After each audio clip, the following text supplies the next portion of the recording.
Hey, thanks for having me on.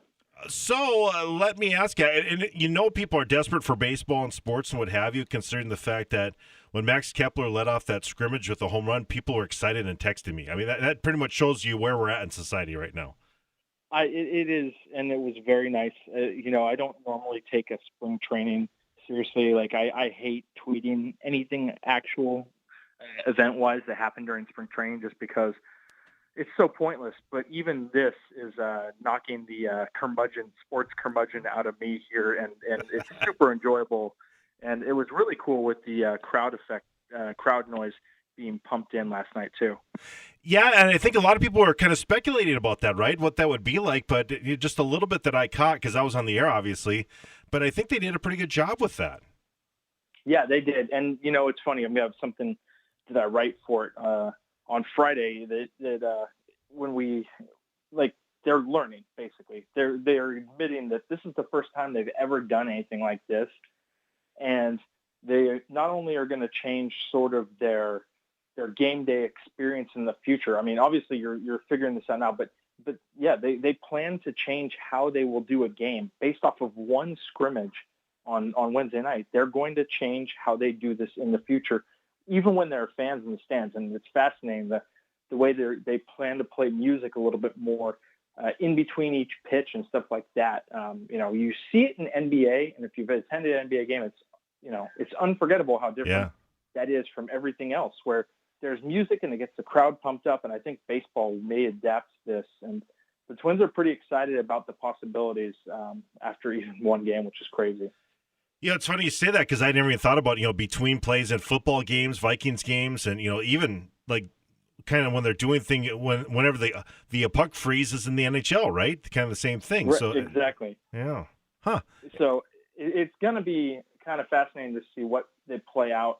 Um, it's all based off of player interaction. They have their communications director Dustin Morse down in the dugout talking to the events crew upstairs in that third deck and relaying what players are saying in real time, and they're adjusting. So you saw it early on where the way they described it is the bed of noise, the ambient background, which is just a crowd sitting there essentially kind of pre-concert. You hear the people's conversations in the collective noise it makes.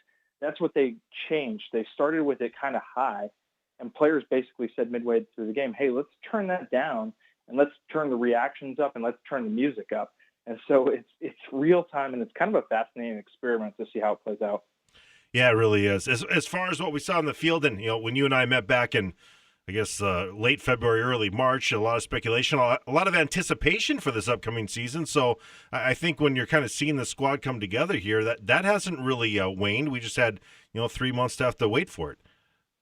Yeah, exactly. And I think with Twins fans, there was so much anticipation going into this season based off of Donaldson signing. I mean, we're talking the biggest free agent signing in club history, and it was a little late in the offseason, and it wasn't the pitching I think that fans wanted, but it didn't change the fact that people were really excited about this team. I mean, you added the 2015 AL MVP, and yes, he's a little older, but you've significantly upgraded your defense by putting him at third base and moving Miguel Sano to first.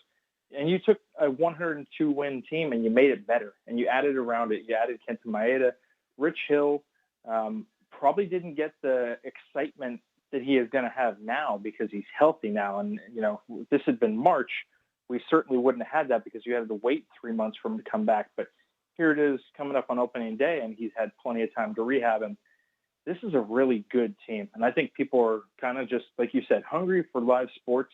But when you think about where the Twins should be, and that's easily one of the top 5 teams in baseball, adds to that excitement. So it should build up. And, they've had some early on missteps or misfortune, I should say. Byron Buxton got hurt there briefly, and, Yeah. He's still in question for opening day. Miguel Sano is coming back from COVID-19, testing positive for that, but he was asymptomatic. Will he have enough time for opening day? Those are the two things that have kind of quelled some of that enthusiasm, and I still don't think it's going to hurt them that much because this is such a deep team. Dan Hayes is with us, Twins beat writer for The Athletic. Byron Buxton, man, I mean, you say maybe not ready for the beginning of the season, but, I mean, that's just kind of par for the course, unfortunately, for this young man. It's been a rough run, and we were talking to him about it, and he's in that, oh, no, here we go again mentality, because the fact of the matter is that I would put him in one of the hardest worker categories in the league. I mean, you see the effort. You see what he comes into camp looking like, and how much of the physical maturation has gone on the last couple of years, and just how much he's tried to make himself stronger and more durable, and something pops up like this. And it's really got to be frustrating to be in his shoes, just because this was the wind shifted on him. He took a step one way, kind of tried to go back the other, and got stuck in the ground. And he said he heard a little pop in his foot, and he was extremely concerned. And fortunately for him and the team, it's a mid-foot sprain and nothing more, because he was concerned there was structural damage. But they ruled out that pretty quickly, and they had an MRI by Monday night that made them feel pretty confident it wasn't anything major. He went to a foot specialist Tuesday and got the good news, and rejoined the team, and has already ditched the walking boot. So he says he's going to be ready for opening day. Rocco Baldelli is famous for not pushing his guys, and that's going to really be tested here, because you have 60 games instead of 162. So even missing 3 games is significant. And so we'll see what wins out there, Byron Buxton's will or Rocco Baldelli's kind of patience on the matter. But we'll learn a lot in this next week for sure. What do you think is going to happen here as far as the pitching? Is pitching going to be ahead of the hitting, or vice versa, or how do you think this is going? And I think for a lot of people, they're hoping that Barrios is really going to step in and be the guy, and boy, it's going to be harder to know in a shorter season. Yeah, obviously the one thing that's gotten Barrios in the past is the slump. Right. He can't come out of that slump, and you only have 12 starts, so you got to hope that you hit on all cylinders early on. And the good part is he's in great shape. He probably feels extremely fresh. Players have talked about how good he looks right now. Jake Odorizzi, also, big year for him. He's a free agent to be. I feel like the pitching is in good position right now. These guys only have to account for about 12 starts apiece. They don't have to conserve for that 32 start season. And that's a good place to be as you're heading into late July. You're talking about a nice part of the year weather-wise for guys. You don't have to worry about pitching in cold weather and fighting through that, the muscle use for that. I think that it's not a bad spot. And when you add in Rich Hill, potentially healthy, man, he's been elite for the Dodgers from 2016 to 2019. I think if you count his 4 starts for the Red Sox in 2015, he had like a 2.9 ERA over the last 5 years. Now, he's had trouble staying on the field. You're only asking him to do 12 starts, and he's a very good competitor. You throw in Kenta Maeda, and then you have Randy Dobnak. You have, Michael Pineda at one point, Homer Bailey. You have all these candidates, a lot of depth. I think the Twins are in a good spot pitching-wise. They have a lot of arms that can go out there and really get them through this challenging first part where starters go 5-6 innings, just because of the depth they have and guys who can go 2-3 inning stints. As far as other offensive powerhouses, bringing in Josh Donaldson in, we knew that was going to be such a big deal. And boy, when they see Nelson Cruz hit another home run, it's hard to believe that this team's going to be even more lethal with the lineup than they are. But it's hard not to believe that if all the Pistons are in the machine, if you know what I mean. Yeah, Max Kepler said it last week and kind of thought he was joking. He said, I think that if we had had a 162, that we would have hit maybe more home runs than last year. And part of that will be dependent on what the ball was like. We don't know if it's going to be the juice ball that it was last year. But the reality is this team could very well hit 270 home runs in 162 games. You take a team that hit 307 last year with the juice ball, you add Josh Johnson. Now, you lost C.J. Cron, you lost Jonathan Scope, but you move Miguel Sano to first in C.J. Cron's spot, and that should basically equal out that power. The only thing that's different, you're going to have Luis Arraez hitting more than Jonathan Scope did, and that's probably 10 to 15 fewer home runs at the minimum. So but it's a powerful group across the board. I don't know if Mitch Garver can match last year's 31 home runs, but he doesn't have to. And that's the part that's such a good focus for this group. You've got all these guys going into their physical primes between Polanco, Buxton, Sano, Rosario, and Kepler. And then you still have Nelson Cruz, who's the ageless wonder. He's homered 3 days in a row. And you throw Josh Donaldson in that mix. There's just not an easy out. And it's really scary what the power potential of that lineup is. Well, it's interesting, and I think that's the fun part about it, too, is just kind of the unknowns in a shortened season. I think a lot of people felt that this team was made for maybe a longer season. What's your take on that? I still think they can be explosive in a 60-game schedule. I absolutely do. You're the most talented team in the division, and you're the most talented team in the two divisions that you're going to be playing. And you have the easiest schedule based off last year's records.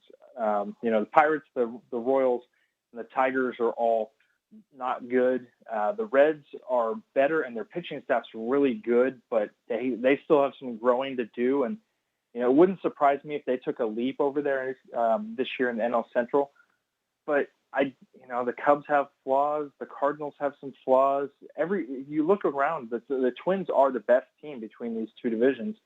When you think about that, talent is talent, and it should play out over 60 games.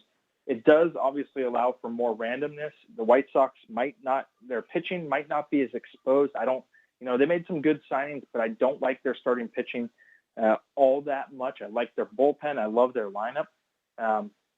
Could they get by for 60 games? I think so. I think you can see teams that outperform what they would do over 162 in a 60-game span. So that's another thing to kind of look for in all this is what team gets hot out of the gate and takes charge of the division. It could totally change things over and stun the Twins, who are the best team.